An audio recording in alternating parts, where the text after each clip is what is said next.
I've been involved with languages. I guess I learned my first foreign language when I was 7 years old in Austria, actually, and German is the first foreign language. And I think I never got over the mystery of having meaningless sounds become meaningful.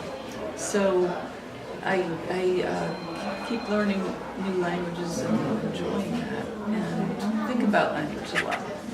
And that means I think about the differences between the way the language works in, say, in French or Portuguese, and the way it works in English. I really love English. A lot of translators are they're in love with the language that they translate from, and I'm more in love with English and all that English can do, so it fascinates me. The interesting thing about translation as opposed to writing is that with translation you're restricted to this text. You cannot avoid a problem and write something else because you don't know how to write this particular thing in English. You have to write, and you have to find a way to say it that's faithful not only to the meaning, but to the way it's expressed in the other language. And my strong feeling, or my principle when I'm translating someone very good, like Proust or Flaubert, is to stay very close to the original. Not all translators do that, but it matters very much to me. So it becomes like a word puzzle in which I have to figure out not only how to reproduce the meaning, but also, can I use alliteration in the same way? Can I use rhythms and sounds in the same way?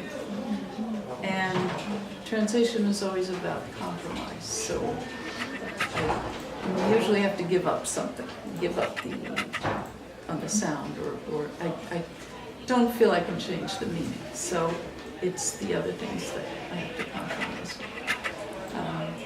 And it just increases my interest in language and also my knowledge of English.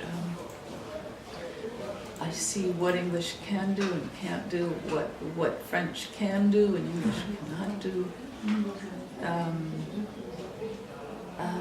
So I just find it endlessly fascinating. Now that I'm in Brazil right now, I didn't really intend to try to learn Portuguese because I thought, all right, I've already recently learned Dutch, and I can't just keep doing this. But I find I am interested.